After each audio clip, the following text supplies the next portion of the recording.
L'école de la divinité nous enseigne à vivre selon les principes divins et à cultiver une relation profonde avec Dieu. En suivant l'exemple du Christ, nous apprenons à intégrer la sagesse divine dans notre quotidien et à refléter la nature de Dieu dans toutes nos actions. Le prophète Élisée Amos nous guide dans cette école spirituelle, nous invitant à grandir dans notre compréhension de la volonté de Dieu et à nous transformer à l'image de sa divinité.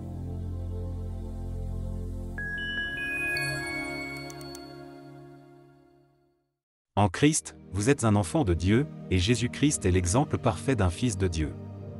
En tant que premier-né de Dieu, Jésus est le modèle accompli d'un fils de Dieu.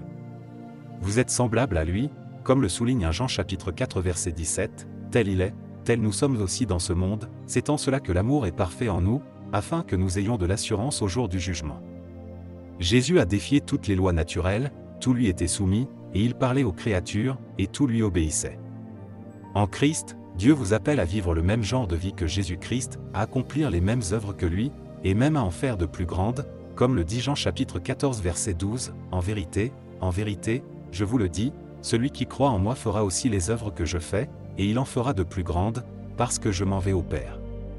Vous ne devez donc pas vivre une vie limitée, ne permettez à rien ni à personne de vous mettre des barrières ou des freins.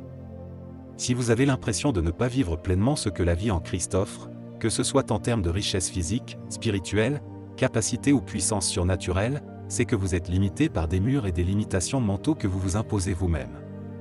Il n'y a aucun être qui puisse réellement vous limiter, ce sont vos propres forteresses intérieures dans votre système de pensée qui vous retiennent. Ces forteresses sont insignifiantes et faibles face à qui vous êtes réellement, mais leur impact est dévastateur. Elles empêchent votre pleine expression en Christ et vous font exprimer ce que vous n'êtes pas, comme le dit Proverbe chapitre 23 verset 7, car il est comme les pensées de son âme. Mange et bois, te dira-t-il, mais son cœur n'est point avec toi.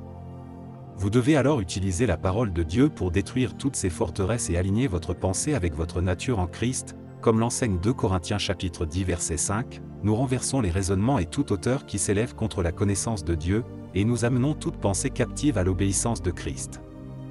Devenez cet être illimité en méditant la parole de Dieu et en brisant toutes les barrières intérieures. Vivez une vie digne d'un fils de Dieu. Gloire à Dieu. Confession. Veuillez répéter après moi. Aucune barrière mentale, physique ou matérielle ne peut me limiter. Je révèle le géant que je suis à mon monde.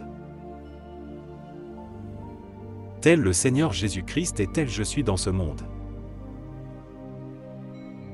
Je vis la pleine expression de ce que je suis en Christ. Je vis une vie accomplie et je jouis de la liberté des enfants de Dieu. Prière. Père Céleste, merci pour la vie sans limite que tu m'as accordée, merci de m'avoir rendu semblable à ton Fils Jésus-Christ et de m'avoir appelé à faire de plus grandes œuvres que lui au nom du Seigneur Jésus-Christ. Amen.